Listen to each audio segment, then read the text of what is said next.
امروز 9 نوامبر است و من شعله گلخوجه تازه‌ترین خبرگزاری‌ها را از استودیوی مرکزی رادیو آزادی معرفی می‌کنم. سرخط بعضی از موضوعات برنامه. سرگردانی پایان می‌یابد. روی آهن تاجیکستان وعده داده است که مهاجران بازداشت شده در مرز روسیه را رایگان به وطن می‌آورد. یخ‌ها آب می‌شوند و یا وزیر ایرانی از دوشنبه به تهران با چی برمیگردد؟ موقعی که با کسی میشینید و درباره مبارزه با تروریسم صحبت میکنید و نحوه هماهنگی این مبارزه، بیانگر این هست که شما در واقع اون طرف رو دیگر متهم نمی کنید.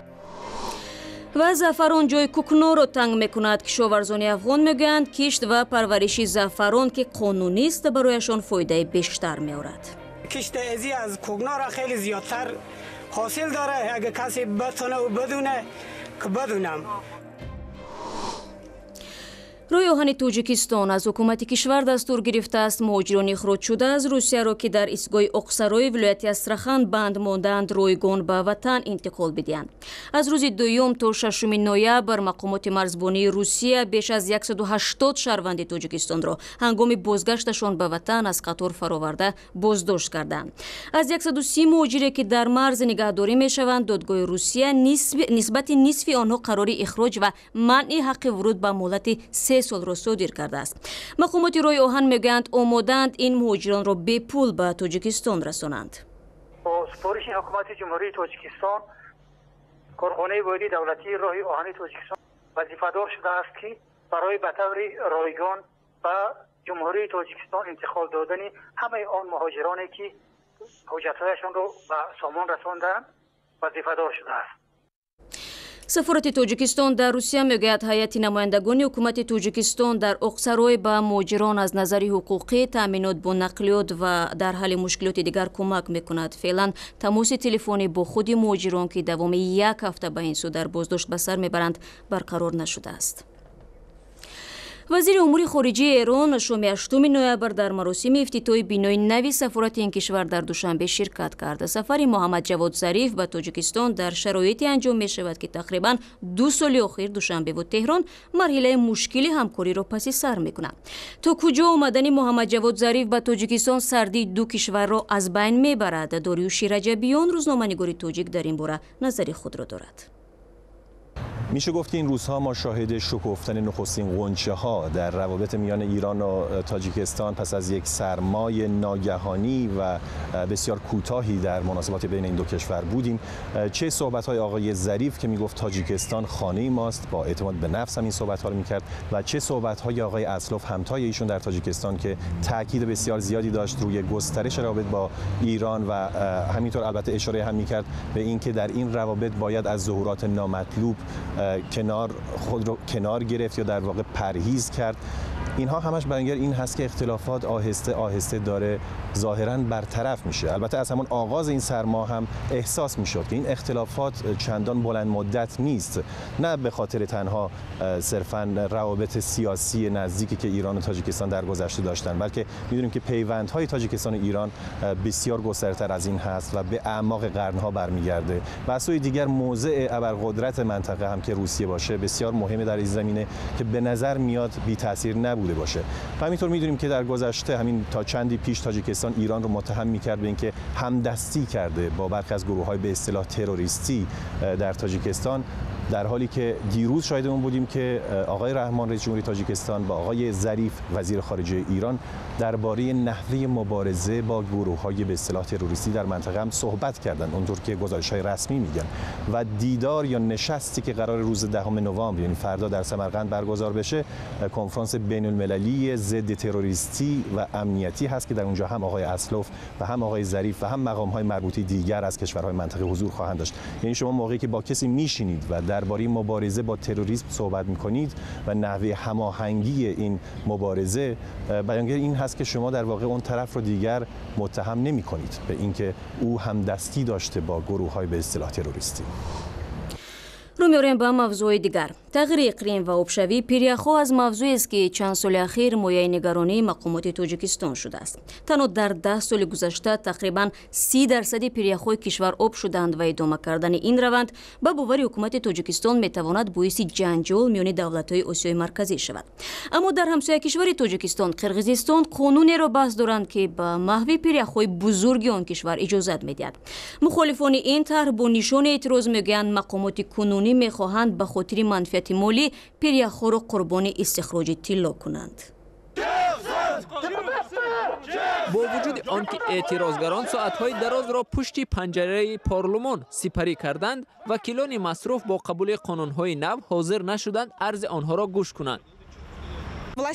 حکومت عوض می شود. زمانی عوض شدن حکومت معلوم نیست که این اقدام پرزیدنت فعلی و یا از آینده است. از این خاطر آنها کوشش دارند با استفاده از فرصت نامعینی لایحه را قبول کنند. هزارها قانونی که برای قرقیزستان ضرورند ساعت خود را منتظرند. اما اینها باشند عاصم سر همین طرح را به بررسی پیشنهاد می کنند.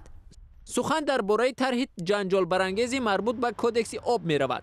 اگر این اصلاحات قبول شود، بعضی شرکت‌های کارکرد معدن‌های کوهی حق پیدا می‌کنند که با استخراج طلا از زیر پیریخ‌های مشغول شوند که منبع آب تمام دریاهای قرقیزستان است. اصلاحات مذکور را حکومت در گذشته نیز می‌خواست از طریق پارلمان به قانون وارد کند، ولی بنابر تنقید زیاد طرح را برای کارکرد باز پس گرداند. در سال 2013 ما با تشکیل کمیسیای حکومتی موافق شدیم. ما کوشش کردیم که این اصلاحات قبول نشود، ولی معلوم شد که حکومت منتظر بود که ما کرسی ها را خالی میکنیم و حالا توسط وکیلان دعوت ششم میخواهند این خیانت را عملی نمایند. حالا در قرقیزستان تنها یک کارخانه موجود است که زیر مقررات اصلاحات قرار میگیرد. سنترا گولد، شرکتی کانادایی، فعلا با استخراج قمتار یکی از بزرگترین کان طلا در قرقیزستان مشغول است. قرارداد با این شرکت بارها بازنویسی شده است. مقامات قرقیز را باشد پیوسته به آن عیبدار میکنند که رعایت معیارهای زیست محیطی را از جانب سرمایه‌گذاران نظارت نمیکنند. چون این بحثا باعث استعفای مقامداران نیز شده بود. با سبب آن که نخست وزیران زود عوض میشوند، مردم در گمراهی میمانند و نمیفهمند که تشبثکار این اقدام کیست.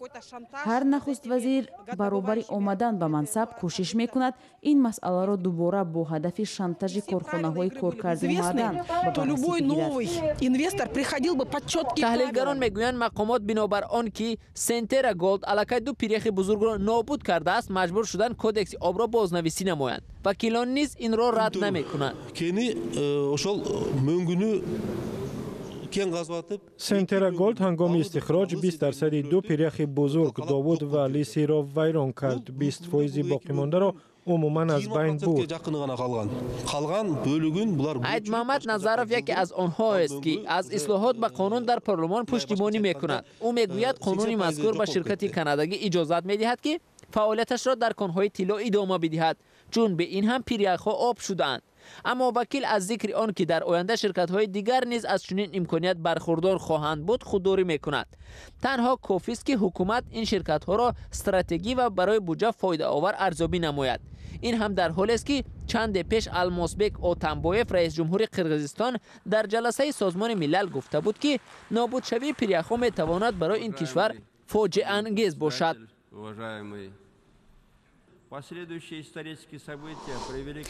برنامه را ادامه میدیم. در افغانستان که بزرگترین تولید کننده مواد مخدر در جهان است، کشت و پرورش زعفران را به راه مانده.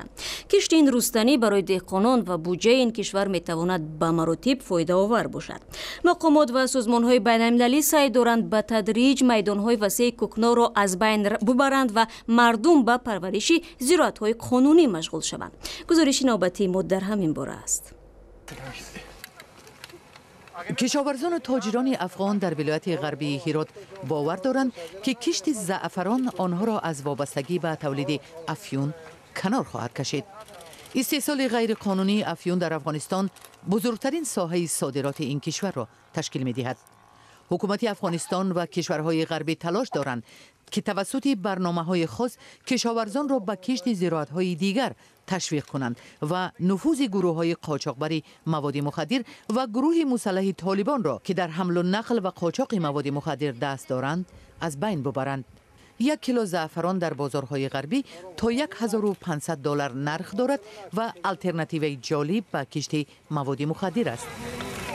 پیام از اینا که بعد به خودم بعد به بندم بعد اونا که به درد نمیخوره. این خیلی کشت ازی از کوگنا را خیلی زیادتر حاصل داره. اگه کسی بتونه و بدونه که بدونم خیلی بیتره، خیلی بیتره. کشت و کارکرد زعفران برای صدها زن هراتی جای کار فراهم آورد و طرز زندگی آنها را تغییر داد. بیشتر از این خانوما این میتونه بسیار مفید باشه و این میتونه از طریق از این کار ما میتونیم برای خانواده خوب اثبات برسونیم و بفهمونیم که ما هم در جامعه میتونیم به کار مثلا به یک چیزی ما سهم بگیریم، سعیم باشیم و از طریق ما میتونیم ما تمام احتیاجات خود رفع کنیم. رئیس اتحادیه زعفران پروران افغانستان بشیر احمد رشیدی میگوید در حال حاضر تخمینا 400 زن در میدانهای کشت زعفران کار میکنند. و این سال هم به مثل سال گذشته مشوقین بسیار زیادی داشتند، مخصوصا در قسمت کشت زعفران که به اون منوال برآورد اجمالی که صورت گرفته ما بالغ بر 3000 هکتار فعلا اراضی زیر کشت زعفران در ایراد دارند و محصول امسال 8 تن برآورد شده که امیدوارم از 8 تن هم بیشتر باشه، کمتر نمیشه. او انتظار دارد که حکومت برای پیدا کردن بازارهای نو به استحصال کنندگان زعفران کمک خواهد کرد. بازاریابی هنوز در حد ممکن نشده برای صنعت زعفران افغانستان. امیدوارم که این گپ جدی بگیرند. صنعت زعفران افغانستان در مرحله از بلوغت خود رسیده، نیاز به یک سلسله چیزای نظارتی داره، کنترلی داره، مخصوصا در مارکت محل و همون رقم در معرفی زعفران افغانستان در بازار جهانی. کشت زعفران در افغانستان تاریخ 2000 ساله دارد و به شرایط کم آبی منطقه مطابق است. کشت و کارکرد این زراعت سیر مشقت بوده، اکثرا به کار دستی نیاز دارد. سالهای اخیر زعفران افغانی که صفت بلند دارد در بازارهای جهانی جای پا پیدا می کند و اکنون می تواند رقیب جدی زعفران ایرانی باشد که فعلا 90% صادرات سراسری را در اختیار دارد.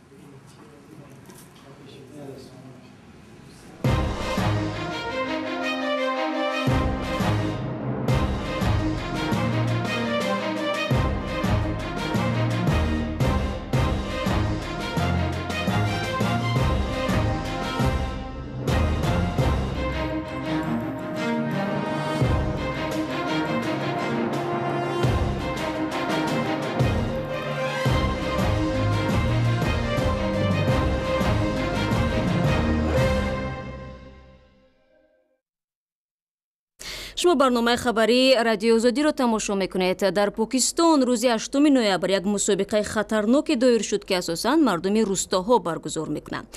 در هر ماه یک بار در منطقه‌های قبیله نشین پاکستان پایگاه گاوهای نر برپا می شود. صاحبان این جانوران میگویند آنها باید بسیار چالاک و قوی باشند تا توانند مسابقه را ببرند. اینجا پاکستان است و پایگاه بقاها. مردم روستاهای نزدیک به ولایت پنجاب و خیبر پختونخوا هر ماه در این منطقه چنین پایگاه تشکیل میکنند. گاوهای نر در مسافه 100 متر با تمام نیرو میدوند و صاحبانشان جانشان روی کف سخت باید خود را تا آخری مره برسانند. اگر کسی نه افتد و زودتر به مره برسد جایزه اول، دوم و یا سوم را میگیرد. جایزه ها اساساً مالهای ضروری برای روزگارند. در این مسابقه به غالب کاندیسیونر و دومی ماشین جامه‌شویی میدهند. و رستم امامعلی شهرداری دوشنبه برای برجسته نشان دادن نقش پدرش امامعلی رحمان در صلح و ثبات و دولتداری قرار ویژه صادر کرده است. طبق این قرار 16 نوامبر در مؤسسه‌های تعلیمی و دیگر مکان‌های جمعیتی پایتخت زیر نام امامعلی رحمان پرزیدنت صلح‌آفر و اساسگذار دولت ملی تاجیکان همایش برگزار می‌شود. رستم امامعلی پسر بزرگ امامعلی رحمان اولی سال روان شهرداری دوشنبه تعیین شد و بار اول است که برای برگزاری یک همایش در مورد پدرش قرار امضا می‌کند. امامعلی رحمان بعد از اجلاس 16 شورای عالی در سال سال 1992 25 سال است که زمام دولت را در دست دارد. منتقدان تمرکز قدرت در اختیار یک شخص را که خلاف با معیارهای کشور دموکراتی عنوان میکنند قبول ندارند. اگر خواهید که از نبض تاجیکستان و جهان آگاه باشد، خبرگزاری‌های ما را در سامانه www.azadi.org پیگیری کنید. صفحه‌های ویژه رادیو آزادی در شبکه‌های اجتماعی و کانال آزادی ویدیو در یوتیوب شما را در جریان تحولات نگاه می‌دارد و اگر شما خبر و نواری دارید به ما فرستید. تشکر.